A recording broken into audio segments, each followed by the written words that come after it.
네, 시청자 여러분 안녕하세요. 수급의 정석의 정석일입니다. 자, 오늘은 이제 입춘입니다. 근데 뭐 아직 바깥 날씨는 사실 좀 추워요. 근데 그래도 시장이 최근에 조금 추웠다가 다시 한번 이제 온기를 찾고 있는 느낌이 들어서 그냥 좀 기분이 좋다라고 말씀드리도록 하겠습니다. 그래서 시장이 조금씩 이제 온기가 돌아오고 있으니까요. 오늘도 이제 외국인과 기관들이 주목하는 수급주들 한번 체크하시면서 투자 아이디어 얻어가시길 바라겠습니다.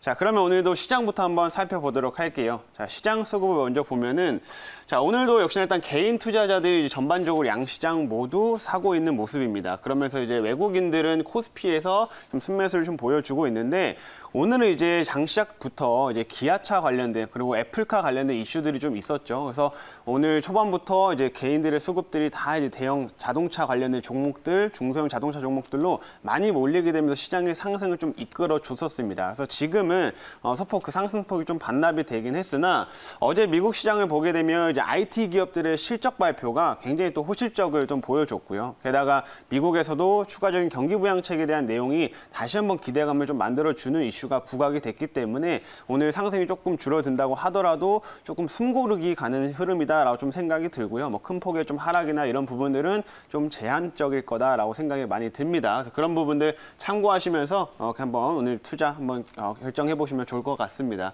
자, 그러면 이제 종목을 한번 넘어가 보도록 할게요. 오늘 이제 첫 번째 이제 외국인들의 수급 포착주를 먼저 보도록 할 건데 첫 번째로는 넷마블, 그다음에 대원미디어, 캠트로닉스가 올라와 있습니다. 자, 여기에서 최근에 이제 컨텐츠 관련된 종목들이 좋은데 대원미디어도 한번 알아보도록 할게요.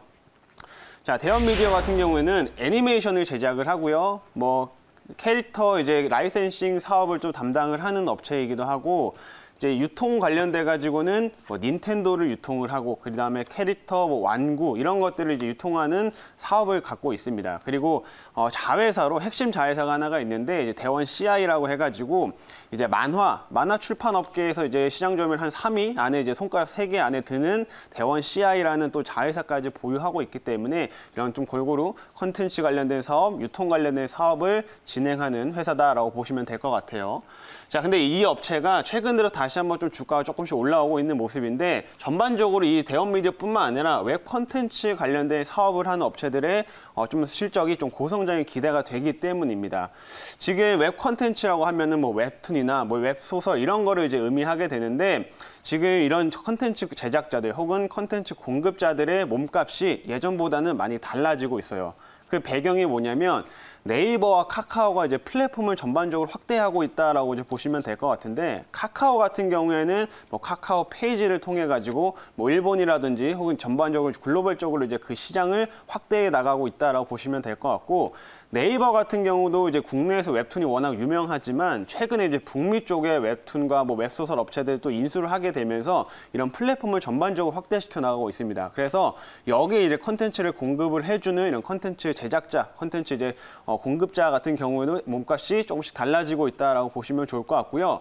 대원미디어 같은 경우는 이런 애니메이션뿐만 아니라 뭐 만화 이런 것들도 제작을 하고 있습니다. 그리고 최근에 이제 주목할 만한 좀 포인트가 대원미디어도 이제 기존에는 전통 매체, 그냥 단순히 출판사를 통해 가지고 만화를 출판한다거나 이런 쪽에서 주요 이제 수입을 얻었었는데 이제는 그 흐름들이 조금 바뀌었다라고 보시면 될 것 같아요.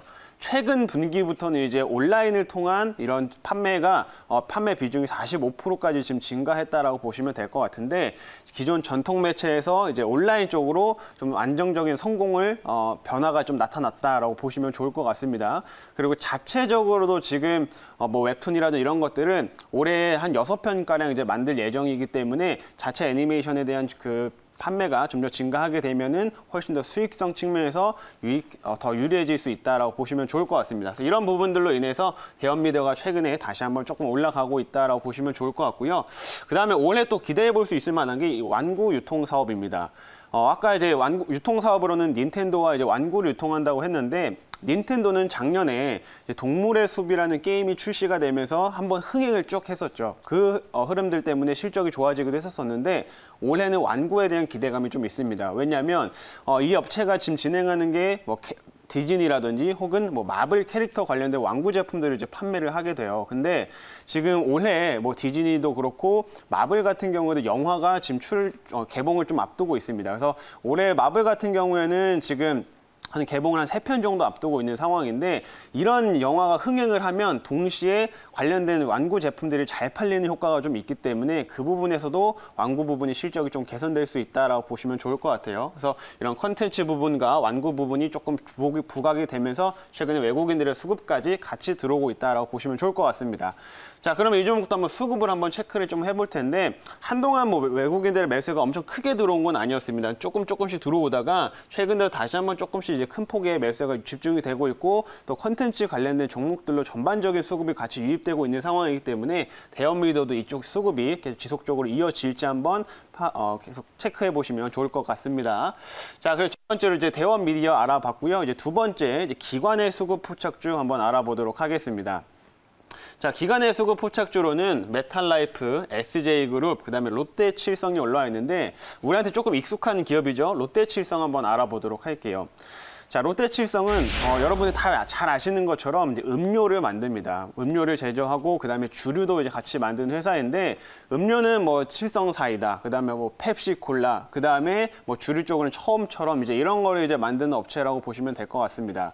근데 이 업체가 최근 들어 다시 한번 이제 기관들의 수급이 좀 적극적으로 이제 들어오고 있는 모습인데 아무래도 이 음료 가격을 이제 인상을 했기 때문이다라고 보시면 좋을 것 같아요.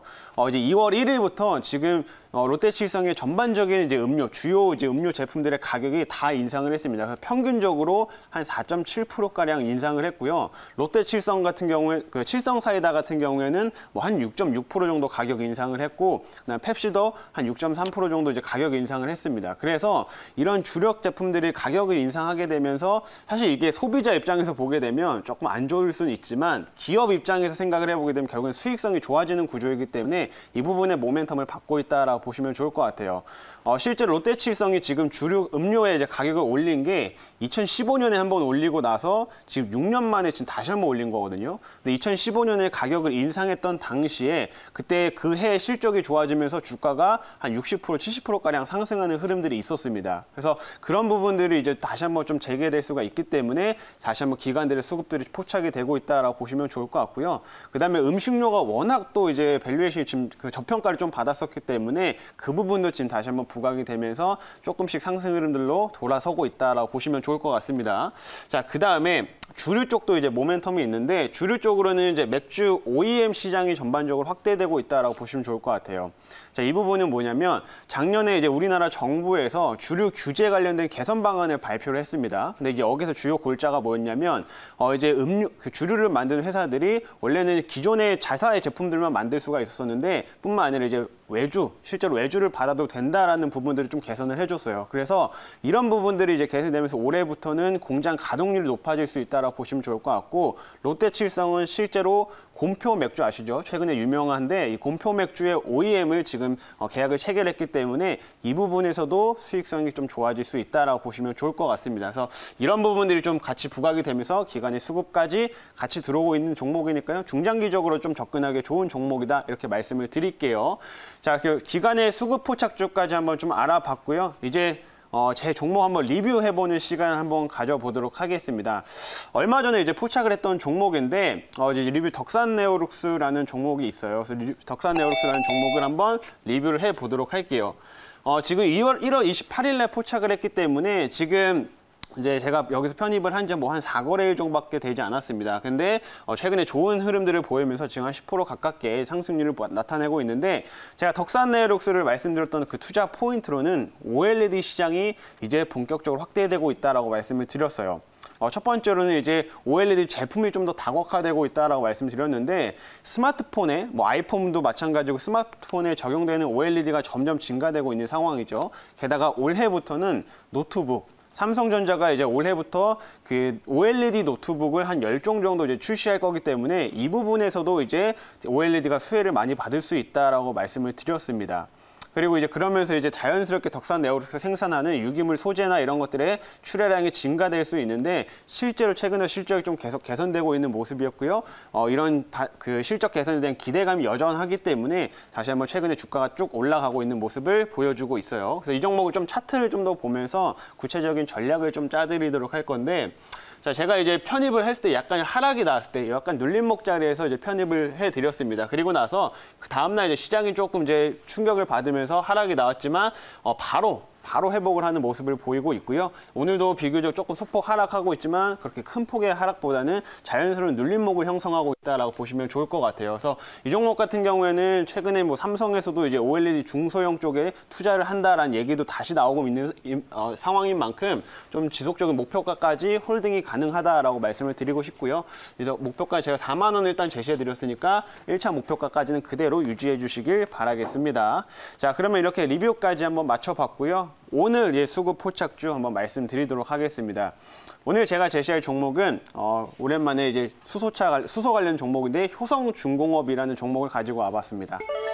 자, 효성중공업은 이제 효성에서 이제 분할된 회사라고 보시면 되는데 건설 사업, 그다음에 뭐 중공업 사업을 가지고 나온 회사예요. 그래서 추가적으로 이제 최근에는 이제 수소 충전소 관련된 관련주로 이제 부각이 되면서 주가가 좀 올라가고 있다라고 보시면 좋을 것 같습니다. 아무래도 이제 수소 충전소 부분에서 이제 강점을 가질 수밖에 없는 이유가 이 효성 그룹사 차원에서 그런 수소 사업을 계속해서 좀 확대하고 있다라고 보시면 좋을 것 같은데, 뭐 효성 첨단 소재라든지 이런 뭐 탄소 섬유라든지 뭐 혹은 수소를 직접적으로 생산하는 거라든지 이런 충전소 사업까지 같이 이 그룹사 차원에서 강화시키고 있기 때문에 수소 쪽에서는 계속해서 모멘텀을 받을 수 있다라고 보시면 좋을 것 같아요. 근데 이 업체가 이제 올해 수소 충전소가 이제 한 100기 이상 설치가 될 예정이기 때문에 그 수혜를 받을 수 있다라고 보시면 좋을 것 같은데, 올해 지금 정부가 지금 얼마 전에 얘기한 바에 따르면은 미래차, 쉽게 말하면 전기차나 이제 수소차를 올해 보급량을 30만 대까지 확대한다라고 얘기를 했습니다. 30만, 지금 현재 우리나라에서 지금 돌고 있는 전기차랑 수소차가 14만 대 정도가 되는데 이걸 지금 2배가량 확대한다라는 거죠. 그러면 이 2배가량 확대하기 위해서는 사실 인프라가 깔려야 됩니다. 그래서 이 부분도 지금 정부를 알고 있기 때문에 올해는 적극적으로 인프라를 설치하겠다라고 밝혀줬고요. 이 전기차뿐만 아니라 수소차 충전소도 한 100기 이상 지금 설치하겠다라고 밝혔습니다. 그래서 효성중공업 같은 경우에는 이 수소 충전소 쪽에서 시장 점유율이 40%가량이 되거든요. 그래서 시장 점유율이 지금 1위 업체이기 때문에 올해 이런 수소 충전소가 많이 깔리게 되면 자연스럽게 실적이 좋아질 수 있다라고 보시면 좋을 것 같고요. 추가적으로는 이제 부동산 공급 대책에도 또 수혜를 받을 수가 있습니다. 이 업체가 이제 아파트 브랜드로 이제 효성 해밀턴 플레이스라는 이제 브랜드를 또 보유하고 있고, 나름 10개 10위권 브랜드의 선호도 10위권 안에 드는 브랜드이기 때문에 정부가 이번 주에 발표하는 공급 정책, 뭐 재건축이라든지 혹은 재개발을 좀 가능하게 하겠다는 이런 공급 정책이 부각됐을 경우에는 효성중공업도 건설업이 있기 때문에 관련된 모멘텀이 엮일 수 있다라고 보시면 좋을 것 같아요. 그래서 이렇게 충전소 관련된 사업과 건설 부분의 모멘텀을 받으면서 상승이 다시 한번 나타날 수 있기 때문에 오늘 효성중공업을 편입을 좀 해보도록 하겠습니다. 자, 그래서 차트를 좀 더 보면서 이제 가격 전략을 짜드릴 건데, 자, 지금 보시면은 한동안 쭉 주가가 횡보를 좀 했었죠. 그러면서 조금씩 이제 직전에 매물대를 좀 소화하는 이제 흐름들이 좀 반복이 됐었는데, 아직까지는 큰 폭의 상승이 나오진 않은 좀 박스권에 눌려 있는 그런 구간이기 때문에 현재 구간에서 접근하기 그렇게 부담스럽지 않다라고 말씀드리도록 하겠고요. 제가 1차 목표가는 조금 높게 잡아서 신고가 위에 8만 원을 1차 목표가로 좀 보도록 하겠습니다. 그리고 손절가로는 하단에 6만 5천 원을 지금 손절가로 잡고서 대응을 해주시면은 좋을 것 같다라는 생각이 들어요. 그래서 오늘 효성중공업까지 이렇게 말씀을 드렸으니까 한번 관심 있게 지켜보시길 바라겠습니다. 자, 그럼 오늘 이제 제 무료 방송이 또 있기 때문에 한번 말씀을 드리도록 할 건데, 오늘 이제 장 끝나고 나서 4시 30분에 MBN골드 홈페이지 접속하시면 됩니다. 그러면은 4시 30분에 제 무료 방송에 참여하실 수가 있고요. 하단에 지금 샵 2034 여기 지금 자막 나가는 것처럼 여기에 정석일이라고 문자 보내주시면은 저와 친구가 될 수 있으니까 샵 2034 정석일이라고 보내주시면 되겠습니다. 자, 그러면 오늘의 이제 수급의 정석은 여기까지고요. 내일 더 알찬 정보로 찾아뵙도록 하겠습니다.